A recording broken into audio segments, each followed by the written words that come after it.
Tantor Audio, a division of Recorded Books, presents Beat Breast Cancer Like a Boss. 30 Powerful Stories. By Ali Rogin. Narrated by Raechel Wong. Preface. Today, I am a seasoned TV producer and reporter with 10 years of covering the White House, State Department, and Capitol Hill under my belt. I've been in plenty of high-stakes situations where it pays to be cool, calm, and collected. Whether it's writing a scoop on Deadline, chasing senators through the basement of the Capitol building, or grilling the White House press secretary in the briefing room. But 10 years ago, I was a scared-out-of-my-mind college senior who had just found out I had a genetic mutation that made it likely, about 80% likely, that I would probably develop breast cancer at some point. The memory is crystal clear in my mind, down to the fact that my mom and I got a bit day drunk on the Sauvignon Blanc before we sat down with the genetic counselor to get the test results. A few weeks later, I had gone over my family history with the counselor. I watched as she marked down all the women on my dad's side of the family tree that had been diagnosed with breast and ovarian cancer, representing them with scary little black triangles. I had been an excellent candidate for BRCA testing, and then my blood test results came back positive. I had always prided myself on acing tests. Not this one. I was in a panic and had no idea where to turn. I was just a college kid. I wasn't supposed to be thinking about breast cancer. Besides a few words about having my own children before age 35, my genetic counselor didn't give me a lot of advice. So I met with a few doctors, one of whom told me she was seeing more and more young women opt for a prophylactic bilateral mastectomy and reconstructive surgery. It didn't take long for me to realize that that was the right choice for me. I no longer viewed my breasts as assets. They were ticking time bombs. Plus, they were a little small. So I looked on the bright side and viewed the procedures as a win-win. Diffuse the bomb on my chest and get an ancillary upgrade.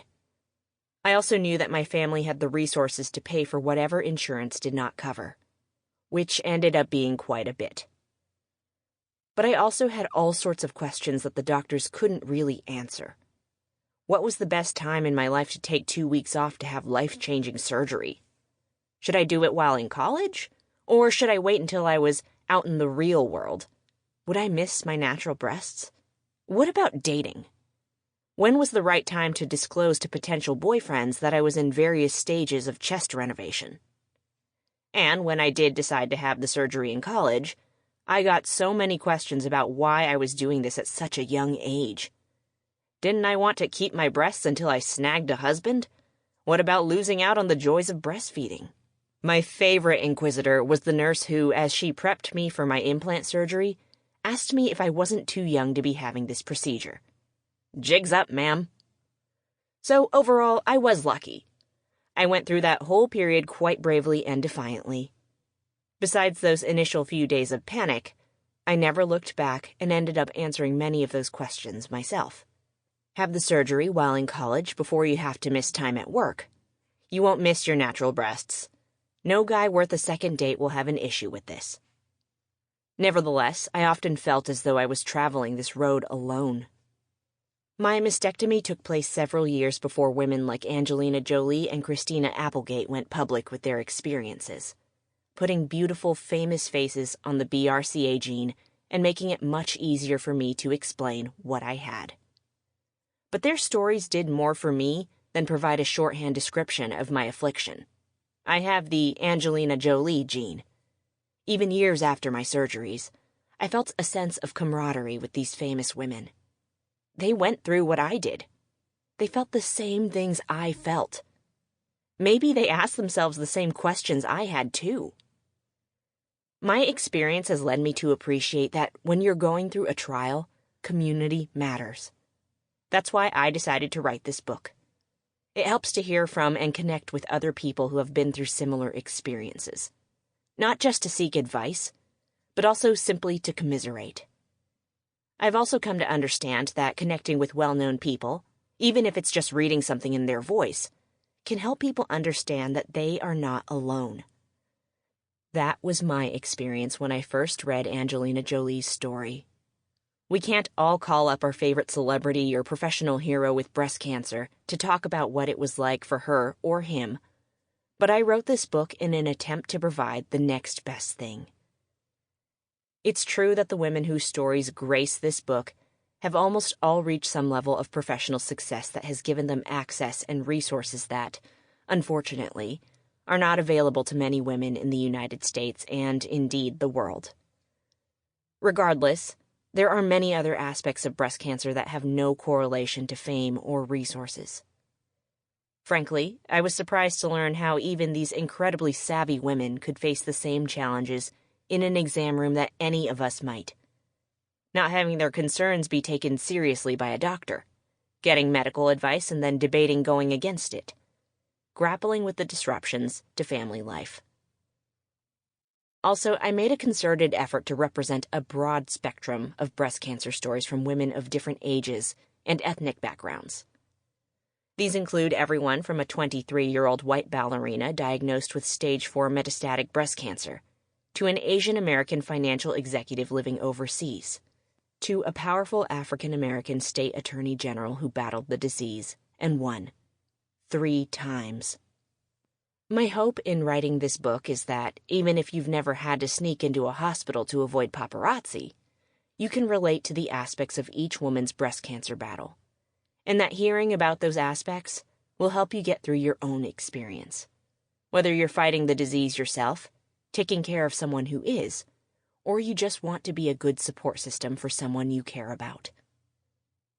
This book has been a labor of love, written in the early mornings and late nights, and the occasional slow news day at work. The stories of these incredible women have brought me to tears several times through the course of putting it together. It doesn't matter where you are in life, what stage of breast cancer or any cancer, frankly, you have, or how far along you are in your journey. I know that if you've picked up this book, you're going to find inspiration in these delightfully varied, yet universally resonant stories of struggle and resilience against one of the greatest health challenges women face today. Introduction. Coky's story. Coky Roberts was a trailblazing journalist and author, a co-anchor of This Week, the ABC Sunday news show, from 1996 to 2002, and a reporter for NPR. I was blessed to call her a colleague while I was a producer at ABC News.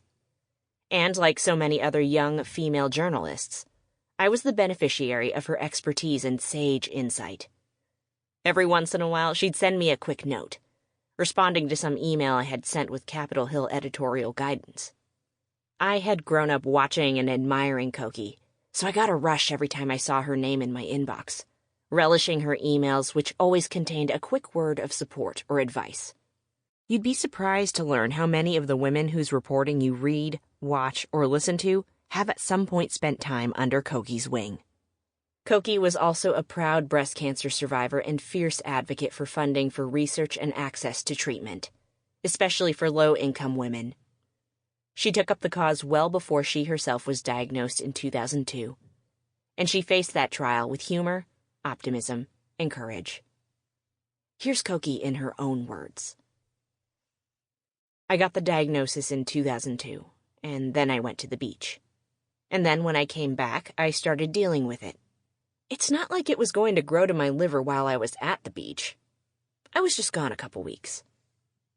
I wasn't terrified because I knew enough about it, and I knew it wasn't a death sentence. I knew it was going to be a big fat pain, and that it was not going to be something I was going to enjoy. But I was not in this state of just horror that I think a lot of people are. Coky had a supernatural ability to keep things in perspective, in part because she'd already lived through several family tragedies. When she was 28, her father, House Majority Leader Hale Boggs, perished in a plane crash. In 1990, Coky's sister Barbara died of ocular melanoma. Coky had also started advocating for breast cancer research years before her own bout. The next year after Barbara died, 2 friends of mine died of breast cancer, and they were in adjoining rooms at the funeral home. The masses were staggered so everybody could go to both. And I just got mad. I wrote an op-ed for the Washington Post that was picked up around the country.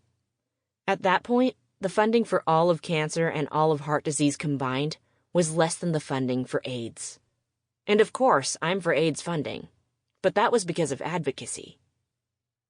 I do remember doing Nightline one night where I was the anchor and there was some new data out on breast cancer. I insisted on doing a whole show on it, and they basically treated me like I wasn't there, like I was just invisible. And everybody was just eye-rolling. I remember saying to the executive producer, men really might care because they want someone to fold their socks. And of course, it turned out to be an incredibly well-watched show because it affects so many people. This was before I got breast cancer. There was no breast cancer in the family. There was no reason to think I would be a beneficiary of my own activities. And then I was diagnosed. Koki's breast cancer was lobular, meaning it did not form into lumps like the sort of breast cancer that forms in a woman's milk ducts. Instead, it was diffuse, spreading itself out within the breast tissue in a line formation. That makes it harder to detect, but Koki's attentive OBGYN noticed a hardening in her breast, even before she had a mammogram. I then had a mammogram, and it was not all that definitive. And so then you start the sonograms and MRIs and all that. And then they did a biopsy, and it was positive. I had had a biopsy before, years before, and it had been negative, so I was not necessarily primed for it being positive, but I was not surprised. I immediately had a lumpectomy, to the degree that you can excise lobular cancer, and with it, a sentinel node dissection. My doctor had said, I'd be amazed if there's node involvement. And then they pulled out the sentinel node and it was cancerous. And 9 of the 13 nodes were cancerous. So that was the moment of truth. Because up until that point, I thought, I can get away with radiation. Once I got the diagnosis about the nodes, I was frightened. But then we started on a course of chemotherapy and radiation. And then it was just putting one foot in front of the other. When I realized I would have to have chemo, I also realized that I would have to go public. Because I was going to lose my hair and all that, and I was still anchoring this week. And the hardest part about that was telling my mother, because my sister had died of cancer. I was very distressed about it. I just didn't want her to have to go through what she did with Barbara. Koki's mother, Representative Cindy Boggs, had been elected to her late husband's seat and served in Congress for 17 years. She also served a U.S. ambassador to the Vatican. Lindy died in 2013. My brother and sister-in-law and my husband and I set up a dinner. We were in a private room in a restaurant, and I told her then. But my mother was tough. She had been through a lot, and she handled it fine. Koki also had to break the news to the rest of her family, her husband, Steve, and their 2 adult children. I told my husband, and I told him I didn't want to tell anybody, which is my M.O. And then he sounded all glum, talking to the children, and they kept saying, "What's wrong?" And he said, "You have to talk to your mother." So, without betraying my trust, he outed me anyway, right? And so then I told them, and everybody just moved on from there. The next step in Koki's disclosure gauntlet was telling her colleagues at ABC. I had already said to all my bosses before I was diagnosed with breast cancer that I was not going to renew my contract. So they all knew that. But then when the cancer diagnosis came, I wanted to make it clear that it had nothing to do with my decision to leave the show. But somebody from the hospital called the Washington Post, so we couldn't really manage it entirely the way we wanted to. And at that point, Lloyd Grove was writing the gossip column, so I talked to him and he was very respectful. Basically, his reaction was, "You get to handle this the way you want." There were 2 things I didn't want people to think. I didn't want them to think that I had been in any way duplicitous when I made the announcement about leaving the show. I didn't want them to think that I really had something else that I was not telling them. But the other thing was that I didn't want breast cancer sufferers to think that you had to quit your job. Now that her news was out, though, Koki had to deal with other people's reactions to it, which proved alternately heartening and exhausting. I remember when my father's plane went down and people just didn't know what to say. They'd cross the street rather than talk to you. But by and large, people couldn't have been nicer and more supportive. I got thousands of letters, and that was very comforting in one way. But it was also a burden because I needed to answer them. It was total strangers who knew everything about you. That was sort of weird, and having someone come up to you in the airport and say, "I'm praying for you," just seemed kind of an invasion of privacy. But then my reaction was, "You jerk, really? These are people who are caring about you and kind and considerate in every way." And I did come to see it as a sort of cushion of support. Koki was lucky to have friends and family accompany her to the chemo sessions, and her radiation schedule was convenient.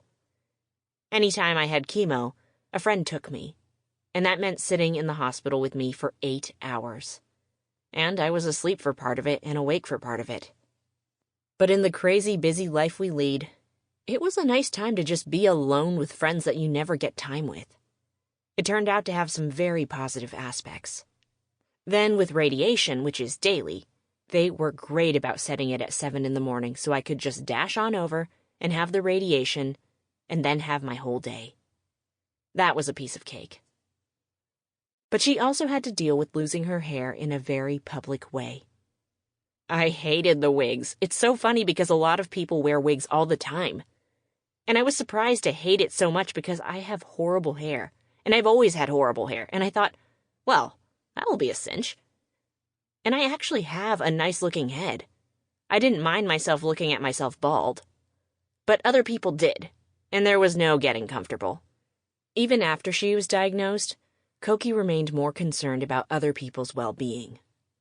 Once breast cancer awareness became a fully realized cause, and consumers could show their support by buying anything pink, she began focusing on advocating for equality of care, particularly for low-income women in Washington, D.C., which has one of the highest breast cancer rates in the world.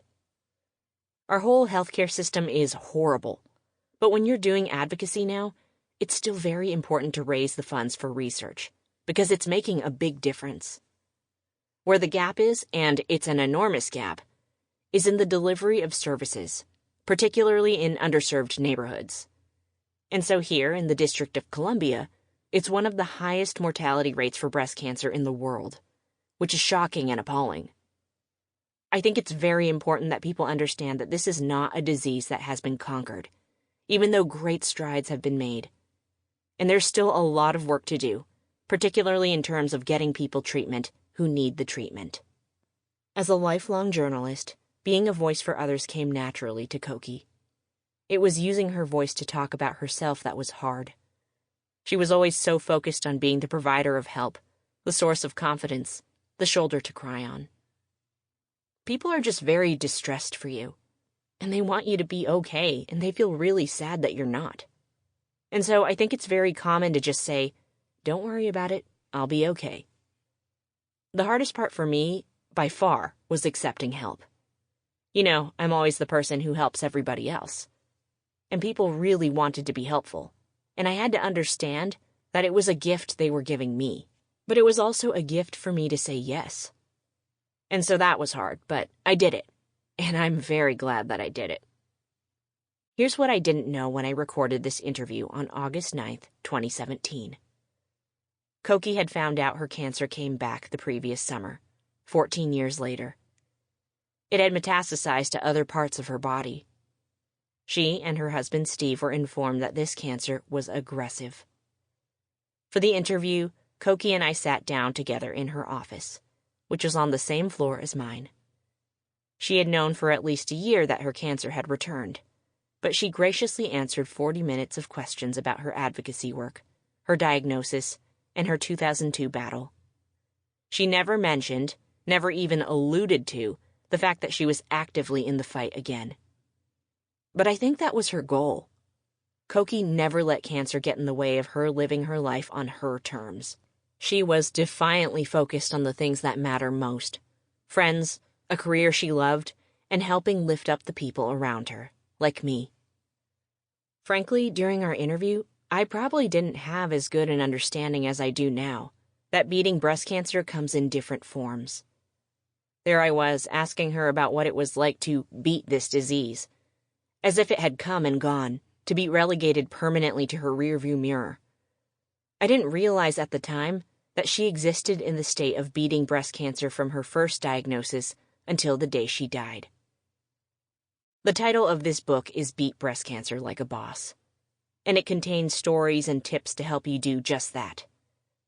But it's essential that you know that there is no one definition of the word beat in this context. It's not a win or lose proposition. Everyone beats breast cancer in their own way. The most standard interpretation, I suppose, would be what you think it would be. To complete treatment for breast cancer, or any other cancer, go into remission, and remain cancer-free for the rest of your life. That's certainly one way. But another way to beat breast cancer is to not let it prevent you from being you, no matter what stage of treatment or recovery you're in. To keep living your life, even if you have to make some changes. To pursue your passions, even if that takes on a different shape than you thought it might. To spend time with the people you love, even if your relationships evolve, because sometimes cancer can do that. Many of the women in this book beat, and are continuing to beat, breast cancer in this way. But no one embodies it more than the late Cokie Roberts. Cokie, I think you knew when we had our interview that you were teaching me a lesson I wouldn't learn right away. I've learned it now. Thank you. Part 1. The Creatives. The women profiled in this section are all driven by a desire to create and express themselves through art, whether it's music, dance, drama, literature, or architecture. But when diagnosed with breast cancer, each used her creative outlets differently. Some turned their battle into art. The supporting character in one of Barbara Delinsky's novels, a breast cancer survivor, ended up inspiring so many readers that it motivated Delinsky to create a nonfiction compilation of stories from other survivors. Others used art as a source of stability and consistency when their lives were unexpectedly plunged into chaos. Actress Edie Falco was able to put cancer on pause when she stepped in front of the camera. Maggie Kaderka, the bald ballerina, defied her doctor's orders by returning to the bar days after surgery, because it was essential for her mental health. Still, others had to turn off the creative spigot entirely, choosing to return to it only when they were on the other side of cancer. Singer Sheryl Crow didn't open her songwriting notebook from her diagnosis until she was cancer-free, recognizing that in order to fully awaken herself to the experience of breast cancer, she had to dispose of the creative screen she often hid behind. Each had her own reason for either diving deeper into creative expression or setting it aside entirely. But in the end, breast cancer had an indelible effect on their art, just as it did on their lives. Sheryl Crow. You realize, oh, wait a minute, I thought I was controlling everything, but I'm actually not controlling everything. I actually don't have control over anything. And I think it's terribly scary and daunting. And then it becomes liberating. Sheryl Crow is a multi-Grammy-winning singer-songwriter, with such hits as If It Makes You Happy, Soak Up the Sun, All I Want to Do, and Every Day is a Winding Road. Her most recent album, Threads, was released in August 2019 and features collaborations with her favorite artists and close friends. When Sheryl Crow performs, it looks, sounds, and feels effortless, as if she landed on the stage out of nowhere and someone handed her a guitar. As if 5 minutes before, she was hanging out with friends and just decided to have some fun and sing some of her hit songs. In reality, Sheryl's orchestrating a churning machine of people, schedules, logistics, and obligations, all the while trying to find enough space in her mind and in the day to keep growing and creating as an artist. Of course, she has a professional football-sized team of people whose job it is to take care of her. But, in turn, it's her job to take care of all of them. Without Sheryl Crow the person, there is no Sheryl Crow the tour, the album, the brand. It all falls apart. That's a lot of pressure, even if, like Sheryl Crow, you make it look effortless. I've always shown up for everything that was expected of me. I've always delivered on everything. It was only after she was diagnosed with breast cancer that she decided, for the first time in her adult life, to show up for herself before anyone else. The diagnosis. When she was diagnosed at age 44, Crow was the embodiment of health. She worked out religiously, she ate healthfully, and she had no family history of cancer. My OBGYN started me with doing mammograms at age 35, because I had several cyst-like masses. I had several lumps that were suspect and required needle biopsies. And then, once I hit 40, I went every year. I was a picture of good health, very fit, ate well, no family history. Not the typical candidate for breast cancer. And yet, I fell into that statistic of 1 in 8 women who winds up being diagnosed. I had a mammogram that looked suspect, and my OBGYN said, "Look, let's not wait the 6 months. Let's just go ahead and see what's going on." And it turned out to be invasive. Her mom was going through breast cancer treatment and had been one of those who waited 6 months. She felt it was imperative for whoever's told wait 6 months to go ahead and do their due diligence. So, I had a needle biopsy in both breasts and had a lumpectomy done in both breasts. And I was invasive in one and not in the other. Sheryl had 2 factors working against her, which thankfully didn't stop her doctor from her due diligence. She had dense breasts, which were much harder to screen when she was diagnosed. The technology has improved since then. Plus, she was a relatively young woman. Dense breasts isn't a phrase that every woman hears, even when they have dense breasts. And when you do hear it, doesn't mean you know what it means. With technology changing and with there being 3D technology for screening, we're able to see so much more clearly, fewer false positives, less come back in 6 months. I hear these crazy stories every day about younger women who sense that there's something going on, and they aren't being taken seriously, and they're misdiagnosed. We should take women more seriously when they say they feel like something is going on. It's daunting. And it's also a colossal hassle to go from one doctor to another to be taken seriously. At a certain point, when enough doctors say there's nothing wrong with you, you have to believe that. Sheryl was also going through a very public breakup with her ex-fiancé, Lance Armstrong, when she learned she had breast cancer. The diagnosis was a much bigger blow than probably it would have been had I not been alone in it. And there is something to that feeling of aloneness when you're diagnosed with breast cancer anyway. Because the reality I find is that there's a connection to breast cancer with being a woman in general. And not just because of the physical breast, but because of what it represents. We are caretakers by nature. And I think oftentimes we're used to taking care of everyone but ourselves. So being newly out of a relationship and having my so-called life partner not be there and to realize that, wait a minute, he couldn't fix that anyway. I've been taking care of him and not taking care of me. It was a real stand-up moment for me.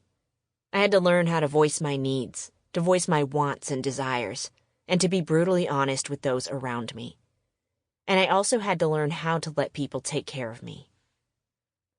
I remember exactly how I felt, and the look on my surgical oncologist's face when she revealed my diagnosis. Those memories are as fresh as they were the minute they happened. And I remember where I was at in my life. My life was sort of at a moment of tumult.